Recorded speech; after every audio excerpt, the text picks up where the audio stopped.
Hey everyone, Mr. Happy here, and welcome back to my full Final Fantasy Platinum series. I decided to take on the random and incredibly daunting task of earning the PlayStation Platinum Trophy in every Final Fantasy game.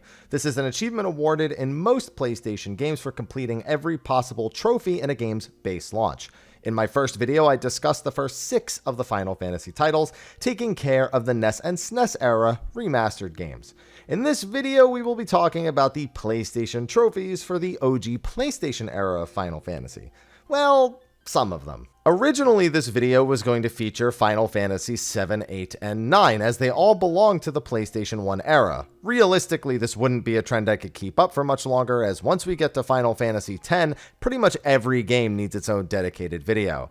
That being said, I realized that I should probably start doing that one game early, as Final Fantasy IX is one of the most tedious and difficult platinum trophies to get, at least among the mainline games in the franchise. There's just so many things to talk about, some of them quite controversial, and it's definitely going to have to be its entire own feature. So for this video, we will just be talking about Final Fantasies VII and VIII. Let's jump into the exciting era of Final Fantasy. The PlayStation 1 titles are amongst the franchise's most beloved ones. Final Fantasy VII turned what was an otherwise niche franchise back on the NES and SNES into a mainstream phenomenon, and it made people ask the real most important question about Final Fantasy at the time.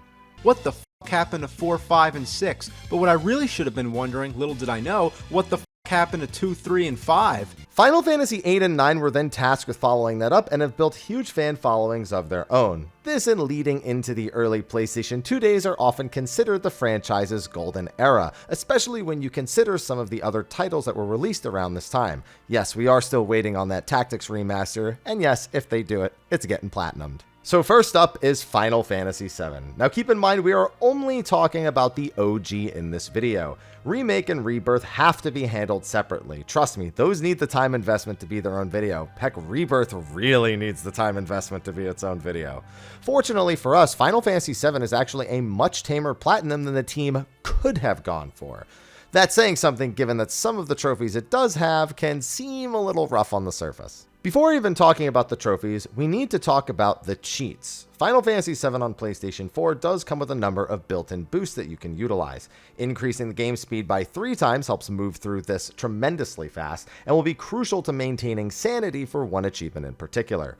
Fully healing and filling the limit break meters will also be crucial to ensuring you don't need to do nearly the same degree of setup for the weapon super bosses in the late game, or have to really grind out limit breaks in order to actually level your limit break. You still need to make sure you don't die in a single hit while using these cheats, and honestly, I would only recommend using them if you're like me and have beaten these bosses a dozen times before deciding to go for this platinum trophy. Seriously, I've played Final Fantasy VII enough. I don't need the honor of beating them legitimately again for, I don't even know how many times. So feel free to use these, but you do still need to have at least some basic stats to successfully survive the hit. And of course, the ability to avoid all random encounters. I actually wouldn't use this one often, as you'll probably want to be fighting enemies a lot for some of these trophies, but handy if you just want to zip through any particular part.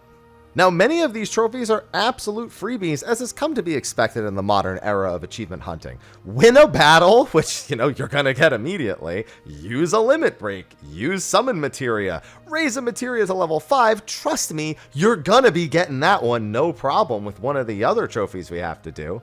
There's even one for getting a game over, which was, ironically, one of the last ones I got. I just did it on the weapon fights later in the game. Just die to them as soon as you can. One you'll want to be conscious of throughout the early game is the requirement to obtain every character's final limit break. This requires learning all of their level 1 to 3 limits before you can use the required item, which you obtain for each different character through other tasks. You'll gain a limit level by landing killing blows as the requisite character, and you learn the second limit in any level for characters by simply using the first limit a set number of times, also varying with character. For the most part, you'll want to just alternate who's using limit breaks and landing killing blows as you progress, so you can kill 2 birds with 1 stone. However, one of these trophies requires learning Great Gospel, Aerith's final limit break. This is very time sensitive, as I'm sure most of you are aware. You'll have to have it done prior to doing the Temple of the Ancients. I'd recommend bulldozing through Aerith's limit break levels first, because she's the one who needs it first. Obviously, with the limit break bar auto-filling with the cheat, that part doesn't take long, but landing killing blows with her is a little more tedious in the early game. Yes, you can absolutely use magic as you're going throughout Midgar once she joins the party, but I waited until leaving Midgar and learning the enemy skill Matra Magic. It's learned from the custom sweepers right outside Midgar and is a great AoE option to kill the weaker enemies in the fields here. With that done, it'll still be a while before you can actually learn Great Gospel. You'll actually need the buggy after leaving the Gold Saucer. You can then take the buggy back with you to Junon, which as a kid, I had absolutely no idea you could do.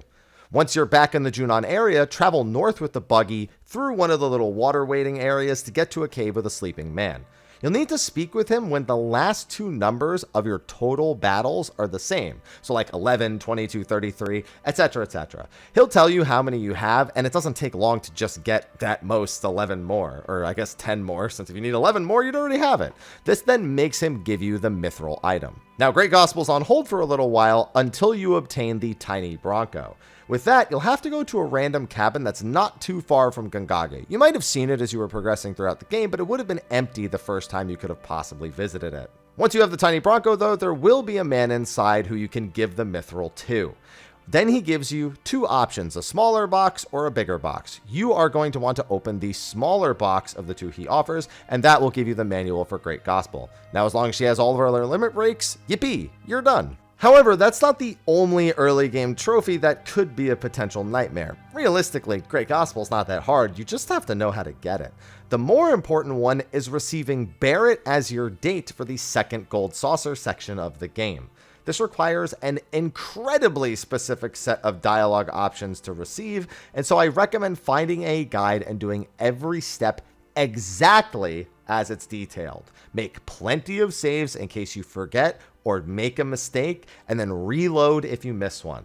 I actually had to do that. I spoke to NPCs out of order when I got to Calm, and I ended up triggering a conversation that I could have used to have gotten more relationship points with Barrett, and so I just had to do the entire flashback sequence again in order to fix that. Now, if you do get to the date section, and you followed the guide, and you don't get Barrett, there's really no easy way to say this. You'll either have to find the save where you screwed up so you can fix it and then play through to the date again, or just restart the game. It sucks, but what choice do you have? Yeah, I guess you could finish everything else and then start the game over after beating the game. I mean, potato on that one. Do whatever makes you happy. Wait, no, I'm happy. Anyway, moving on. Most of the remaining ones you'll obtain just through 100%ing the remaining parts of the game normally. I mean, yes, you are going to have to make sure you don't miss certain things, but any guide you're following is going to make sure that doesn't happen. Leviathan, Bahamut, Knights of the Round, and Master Summoning Materia are all pretty straightforward, and you'll need to make sure to get all the big materia to get this done too. I actually opted to get my gold chocobo from beating Emerald Weapon to get Knights of the Round to use against Ruby Weapon. With the cheats, this is an easy enough task, and honestly, my RNG on breeding the gold chocobo, it just was horrible. It was like, I couldn't believe how bad my luck was. Just couldn't get the right ones. So I gave up and went and turned on the cheats, beat Emerald, and bam, there I was. Speaking of which, you do need to reach level 99, that's super easy, and beat all of the weapons, of course. Oh, and also don't forget to do the entire Cloud cross-dressing side quest to ensure that he gets picked by the Dawn back into Midgar. That's another early game one I should have mentioned, but hey, you didn't do those trophies and then continue watching the video, right? You're watching the whole video first. There's even a G-Bike one to score over 10,500 points. That took me like 2 tries. It's not very bad. There is, however, one very scary trophy that scares a lot of people, and that is to obtain max gil. That's right, 99,999,999 gil. This one is tedious, but thankfully, you've got the internet to tell you how to earn gil fast. Now, a mastered all materia sells for 1.4 million gil. So in theory, from 0 gil, you need 72 all materia mastered. Honestly, just turned on 3 times speed and went ham in North Crater until I had enough gil, or at least until I had enough all materias mastered. The mover enemies are nice, but honestly, everything adds up. Make sure your all materia, any that you have, is equipped through pretty much the whole game, and while that's not that substantial compared to what you'll earn when you get to the North Crater, It's not nothing either. And also just be sure to try not to overspend gil as you're playing, and as long as you're mastering other materias too, you can also sell those and that'll chip into the total. It'll take you like, I don't know, like a full afternoon, maybe a little bit of an evening, I think like 6-7 hours if you're just dedicating it specifically to earning the gil. You could probably do it in even less, to be honest, but throw on some music, get in a play session, and you'll probably be done with it pretty quick. Once you've got all that done, beat the game and rejoice. I was surprised there weren't more trophies, especially when you look at the Steam list, which does actually have some additional ones that could have been really annoying. One of them in particular on Steam was to master every single type of materia at least once. And while I guess with the same trick fighting the movers, that's not really that bad, it's certainly something I'm glad I didn't have to do. I mean, there's nothing for learning blue magic at all. There's nothing for beating Moghouse. Honestly, there's not stuff for most of the Gold Saucer. You don't need to earn any specific amount of GP. And there's, other than G-Bike, there's not really anything for the minigames either. So, yeah, they really went easy with this one. So, bam, we've got one PS1 Platinum done. Mine took about 26 hours. I did the gil grind largely off stream so as to not bore my stream. So I might be slightly off, but that's a good enough guesstimate. Next up, we have Final Fantasy VIII Remastered. Now, keep in mind, I actually already had this one from back when the remastered version launched. I do not have footage of that original playthrough. I do, however, have a more recent playthrough, so we're going to use that footage instead. And honestly, this is the easiest platinum of the PS1 era. That's not to say there aren't some that might drive you a little mad, but nothing incredibly egregious if you ask me. Honestly, there's just a lot of bloat in the trophy list. They give you trophies for obtaining literally like every important item or every important summon. Seriously, 16 of the trophies are just obtaining every summon in the game. So if you know which bosses to draw them from or have a guide up, that's 16 easy ones. You have to draw magic a certain amount of times, stock magic a bunch, kill enemies, upgrade your weapon. You don't even have to make all the ultimate weapons. You just have to upgrade a weapon.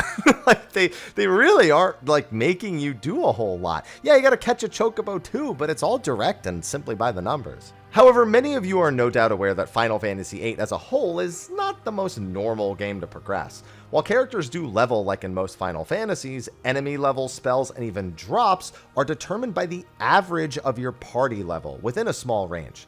As such, most people completely ignore traditional leveling and instead opt to master the junction system. This lets you equip your stocked and drawn magic to characters to raise their stats, give them status or elemental immunities, and even imbue their attacks with set effects as well.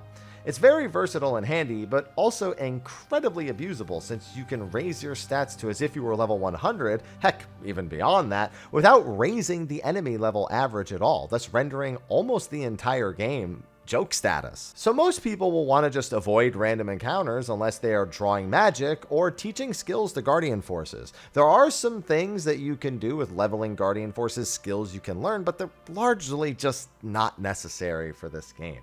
You can even execute enemies with the card skill to forego earning EXP, but at least still learn some of the Guardian Force skills.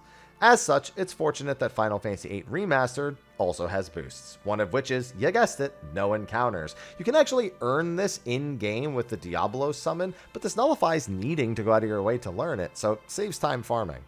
You can also max their HP, ATB, and force limits to appear and triple the game speed as expected, which further trivializes most parts of this grind. I actually didn't use the HP, ATB, and limit cheat much since when I beat this, I was doing it, for the first time in a while, so I wanted to do it legit. I guess you could say I wanted to preserve the difficulty? Something like that, I don't know. Unfortunately, most parts is not all. You do indeed need to play Triple Triad for this Platinum Trophy. Now, you need to win a single game as well as defeat the entire Card Club group. Now, I actually like Triple Triad, but I often associate it with getting extremely overpowered early in Final Fantasy VIII, getting Lionheart Disc 1, and then just obliterating everything. You can turn cards into spells with various Guardian Force skills, so it's not unreasonable to just get nearly max stats early on. I usually play, and I kid you not, about 10 hours of Triple Triad every time I play, before honestly even leaving for the mission in Dalit. You fortunately have no reason to go to the same extremes that I do, but learn how it works well and obtain rare cards as you progress to help when you have to go up against the Card Club group. Abuse saving before playing high value targets to ensure you don't lose any valuable cards in the process as well. If you're not too comfortable with Triple Triad, I highly recommend Googling guides on how to manipulate the rules and how to eliminate rules in regions to at the very least get down to things like just the plus and same rule. Even with really mediocre decks, the plus and same rules make pretty much every deck nearly equal as long as they're built with those rules in mind. So you can go up against the toughest characters without a whole lot of work. Now, you do also need to do some of the side quests, collect all the Timber Maniac magazines, do the Obel Lake side quest, and the ever-elusive Poo Poo side quest. Guides will get you through that stuff easy. All that really leaves is Omega Weapon, the game's toughest super boss. Honestly, you can play the Card Club group leader for Gilgamesh cards in Disc 4, since you did the quest for the other trophy. A single Gilgamesh card can be modded into a Holy War item, 10 of them actually, which makes the whole party invincible for a short period of time. Just go into the battle with Squall on low HP, spam Lionheart, and make sure the moment you think Holy Wars are about to wear off that somebody is ready to use them. Rinse and repeat. Or, just use the Holy Wars and turn on the HP limit sheet and obliterate him. Whichever you prefer. I know which one you prefer. Now, like I said, I did this platinum years ago, but most of my Final Fantasy VIII playthroughs actually go almost identically to this one. I pretty much do all this stuff anyway, including the several hours of Triple Triad. As such, I surmise my platinum playthrough is about 27 to 28 hours. About half of that was probably Triple Triad in total, to be honest, so you'll probably do it a little bit faster if you're not as gung-ho as I am. Now, like I said earlier, I wanted to talk about Final Fantasy IX in this video as well. To be clear, I do have the Platinum Trophy for all of the games that I am talking about in these videos, so I do have the Final Fantasy IX Platinum done already. And, yeah, that's going to be a video, because that game's trophies, they suck. They suck a lot. It might be the worst. It's close, because there are some things in the other games that get really, really bad, but, like, it's up there, or down there, depending on how you look at it. Either way, Final Fantasy IX is going to be its own video, so we are going to wrap it up here with just Final Fantasy VII and VIII. That is going to be a wrap for my second video in the Final Fantasy Platinum series. Be sure to like and subscribe, and stay tuned for more. I do have a little bit of a busy schedule coming up, so I don't know if the 9 video will be within the same schedule as the first two, but we'll get to it. But thanks for watching, best of luck on your own trophy hunts, and I'll see you in the next one. Until then, take care.